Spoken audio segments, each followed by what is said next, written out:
Assalamualaikum warahmatullahi wabarakatuh. Berjumpa lagi dengan saya. Gimana kabarnya teman-teman? Semoga teman-teman dalam kondisi yang semakin sehat, semakin membaik, dan terus membaik hingga menuju sembuh. Amin ya robbal alamin. Gangguan asam lambung, GERD, anxiety, psikosomatis bisa sembuh. Kenapa saya bilang seperti itu ya? Banyak sekali yang sudah sembuh dari gangguan ini. Jadi untuk teman-teman tetap semangat. Memang rasanya luar biasa. Rasanya memang nano-nano, rasanya itu bikin kita itu khawatir, bikin kita itu cemas, bikin kita itu panik ya. Karena apa? Karena untuk gangguan asam lambung, GERD, anxiety, psikosomatis, pemulihannya atau penyembuhannya itu butuh proses, butuh waktu, butuh bertahap ya, sedikit demi sedikit. Kenapa saya bilang seperti itu ya? Banyak sekali ya mentor-mentor yang ada di YouTube ya, yang sudah sembuh dari gangguan asam lambung, GERD, anxiety, psikosomatis, membagikan kisah-kisahnya. Dari situlah teman-teman harusnya sudah yakin bahwa gangguan asam lambung, GERD, dan anxiety psikosomatis ini bisa sembuh. Tapi pada saat kita mengalaminya, memang agak susah ya, agak susah untuk mengerti atau agak susah untuk memahami tentang gangguan ini. Menurut saya itu wajar ya. Tapi kembali lagi saya sampaikan ke teman-teman ya, teman-teman harus semangat ya, karena gangguan asam lambung, GERD, anxiety, psikosomatis bisa sembuh. Sekali lagi saya bilang ya, bahwa gangguan ini bisa sembuh, dan saya yakin sekali teman-teman juga akan sembuh. Amin ya robbal alamin. Ya, lagi bahas topiknya ya. Kenapa bisa sembuh ya? Alasannya menurut saya itu cukup simpel ya. Gangguan asam lambung ya, itu sebenarnya hampir bisa dialami ya oleh kebanyakan orang ya. Hanya saja tingkat kecemasan, tingkat kepanikannya, tingkat ketakutannya itu berbeda-beda ya. Ada yang mungkin mereka mengalami gangguan asam lambung ya, yang hanya gangguan asam lambung saja yang tidak disertai dengan kepanikan, tidak disertai dengan kecemasan, tidak disertai dengan ketakutan ya, takutan akan masa depan, takut mati, takut nggak sembuh-sembuh, takut nggak normal lagi. Itu kadarnya berbeda-beda ya. Nah, mungkin teman-teman itu salah satu dari orang yang seperti saya ya. Jadi mengalami gangguan asam lambung, mengalami GERD yang sudah disertai dengan kecemasan. Kenapa disertai dengan kecemasan yang berlebih? Karena saya merasa pada waktu itu ya, merasa kok ini sakit nggak sembuh-sembuh, gitu ya. Jadi timbullah panik, timbullah cemas akan bagaimana nasib saya nanti kalau ini nggak sembuh. Bagaimana nanti saya bisa normal kembali atau tidak? Bagaimana nanti anak-anak saya, keluarga saya, dan lain-lain itu selalu seperti itu. Jadi kita khawatir dengan masa depan kita ya teman-teman ya. Nah, pikiran-pikiran seperti inilah yang menurut saya itu justru malah menambah menambah dari tingkat gangguan asam lambungnya kita itu semakin lama membaiknya. Kenapa saya bilang seperti itu ya? Karena semakin kita berpikir, semakin kita ketakutan, semakin kita cemas ya, itu kondisi asam lambungnya itu tidak normal ya. Jadi berproduksi banyak ketika kita stres, ketika kita banyak pikiran, ketika kita memikirkan sesuatu yang belum tentu terjadi, itu asam lambung kita semakin kacau ya. Itu menurut saya itu seperti itu bisa ditandai dengan munculnya sensasi-sensasi setiap hari, setiap saat itu muncul terus, dan akan muter-muter seperti itu terus ya. Dan jadi mulai sekarang untuk teman-teman ya, untuk gangguan asam lambung ya, GERD, anxiety, psikosomatis ini bisa sembuh ya. Dan banyak sekali metode-metode untuk penyembuhan dari gangguan asam lambung, GERD, dan anxiety ya. Ada yang berobat ke medis yang disertai dengan menjalankan 3P ya. Itu saya ya teman-teman ya. Ada yang berobat medis terus dilanjutkan ke herbal, terus gangguan kecemasannya ke psikiater, itu juga ada yang sudah membaik atau sembuh dari asam lambungnya, tapi tingkat kekhawatirannya, tingkat kecemasannya itu masih ada yang ke hipnoterapi. Pokoknya banyak sekali metode-metode untuk sembuh dari gangguan asam lambung, GERD, dan anxiety ini ya.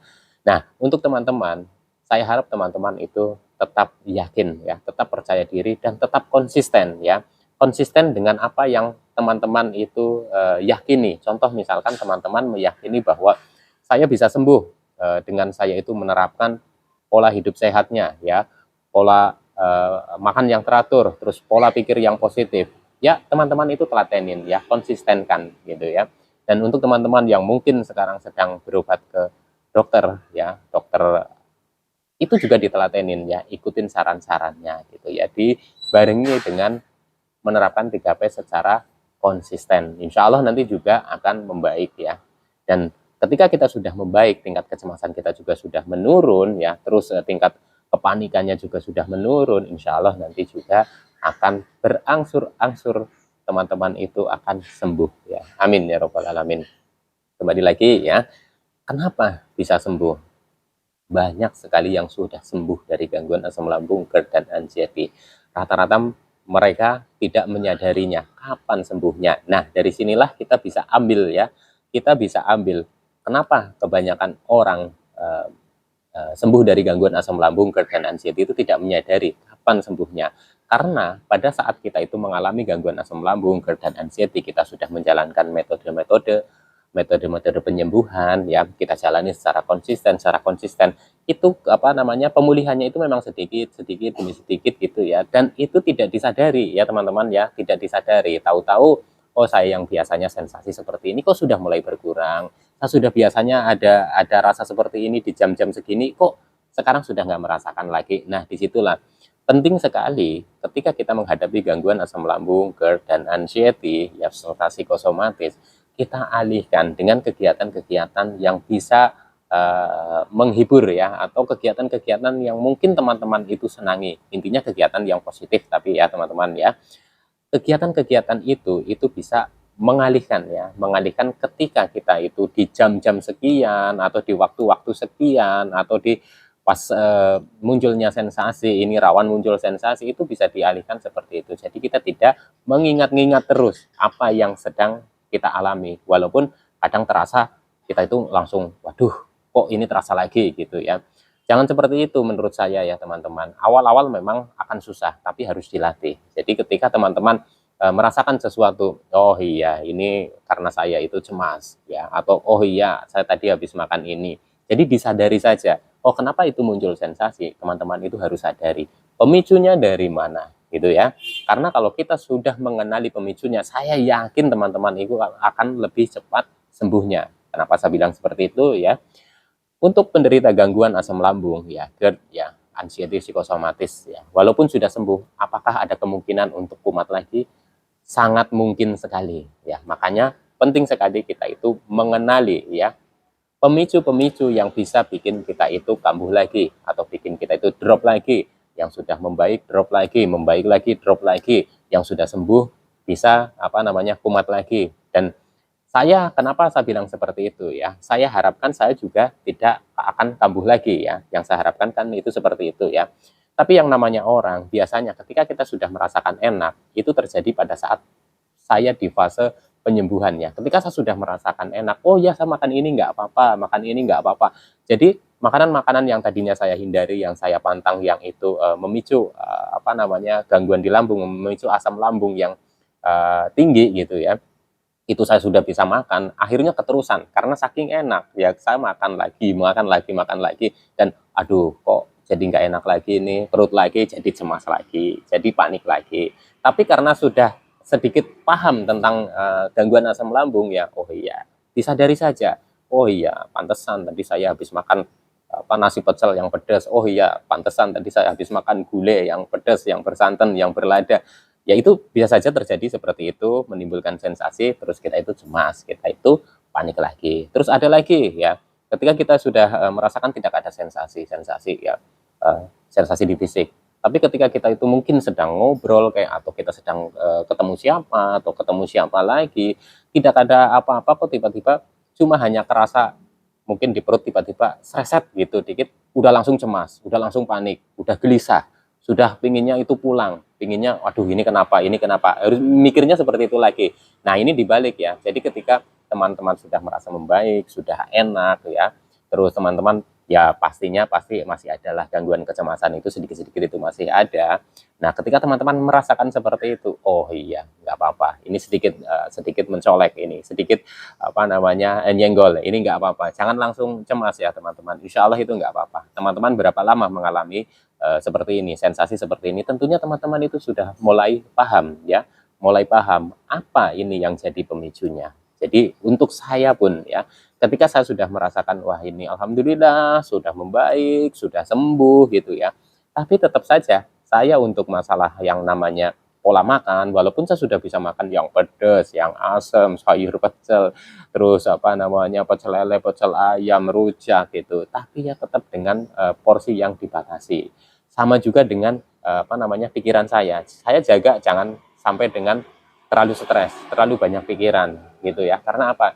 Itu saya itu juga tahu, saya mengukur kondisi saya sendiri gitu ya. Kalau terlalu berat, terlalu stres itu memungkinkan akan kumat kembali. Jadi saya tetap jaga itu. Walaupun pantangan-pantangan sudah bisa dimakan, tapi tetap dengan porsi yang sudah dikondisikan gitu ya, tidak terlalu berlebihan. Jadi intinya ya teman-teman ya, untuk gangguan asam lambung, GERD, anxiety itu saya yakin bisa sembuh dan saya doakan teman-teman juga akan sembuh. Amin ya robbal alamin. Banyak sekali mentor-mentor di YouTube yang sudah sembuh dari gangguan asam lambung, GERD, dan anxiety psikosomatis ya. Rata-rata juga apa namanya mereka mentor-mentor yang sudah handal-handal pun itu menyarankan dari pola makannya, pola hidupnya, terus pola pikirnya gitu. Intinya sikapi sesuatu hal kita itu menyikapi ini itu dengan positif gitu ya. Jadi ketika kita ada sesuatu yang mungkin bikin kita cemas, bikin kita panik, kan kita sudah periksa ke dokter ya, dan dinyatakan kamu terkena asam lambung, periksa lagi ke dokter kamu kena asam lambung, periksa lagi ke dokter kamu kena asam lambung, GERD gitu kan, dan itu kan sudah jelas ya teman-teman ya, kena itu. Tapi kok saya begini, begini, begini, begini, tapi dokter yang sudah memang sekolahnya juga sudah tinggi ya, dan biayanya juga mahal ya, dan bilangnya kamu kena asam lambung, kena GERD, tapi teman-teman mungkin masih belum percaya kenapa saya kena asam lambung kok seperti ini. Nah, teman-teman mulai pahami bahwa untuk gangguan asam lambung ya yang mungkin sudah apa namanya tingkat keparahannya itu berbeda dengan gangguan asam lambung orang-orang biasa itu ya. Itu memang menyebabkan kecemasan. Karena apa? Karena pemulihannya perlu waktu ya, bertahap sedikit demi sedikit. Dan disinilah masing-masing orang itu tingkat kecemasannya itu berbeda-beda. Ada yang oh iya seperti ini paham, terus bisa mengelola kecemasannya, mengendalikan kecemasan yang berlebihnya, itu akan lebih cepat membaiknya. Kalau saya dulu termasuk agak susah ya teman-teman, apa namanya diagnosa dari dokter ini asam lambung, saya nggak percaya, ini nggak percaya, ini nggak percaya, jangan-jangan salah ini salah itu, karena rasanya kok di sini di situ, pokoknya macam-macam. Jadi mulai sekarang ketika teman-teman sudah periksa ke dokter A, dokter B, dokter C, terus dinyatakan gangguan asam lambung, menurut saya teman-teman tinggal konsistenkan saja apa yang disarankan oleh dokter ya, itu diikuti ya teman-teman. Pasti tidak jauh dari pola itu ya teman-teman, pola hidup sehat, dari pola makannya, pola hidupnya ya, jangan begadang, istirahat yang teratur, terus pola pikirnya pasti tidak jauh dari situ. Sembari teman-teman kalau memang dari dokter itu apa disarankan untuk rutin berobatnya gitu ya, ya ikutin saja ya teman-teman. Tapi kalau misalkan teman-teman itu berobat ke dokter terus udah kamu nggak usah kontrol lagi, berarti dokter itu melihat bahwa di fisik teman-teman itu sudah apa namanya sudah membaik gitu ya, tinggal mengendalikan kecemasan teman-teman. Nah, itu menurut saya itu seperti itu ya teman-teman ya. Intinya kenapa saya bagi tentang apa namanya pengalaman-pengalaman saya itu tidak ada niat apapun. Niat saya adalah untuk memotivasi teman-teman untuk tetap semangat dalam menghadapi gangguan asam lambung, GERD, dan anxiety. Kalau saya bisa sembuh, teman-teman saya yakin juga bisa sembuh ya. Amin ya robbal alamin. Oke, sekian dulu ya teman-teman, lain kali disambung lagi ya dengan tema yang lain. Oke, tetap semangat, salam sehat jasmani dan rohani. Wassalamualaikum warahmatullahi wabarakatuh.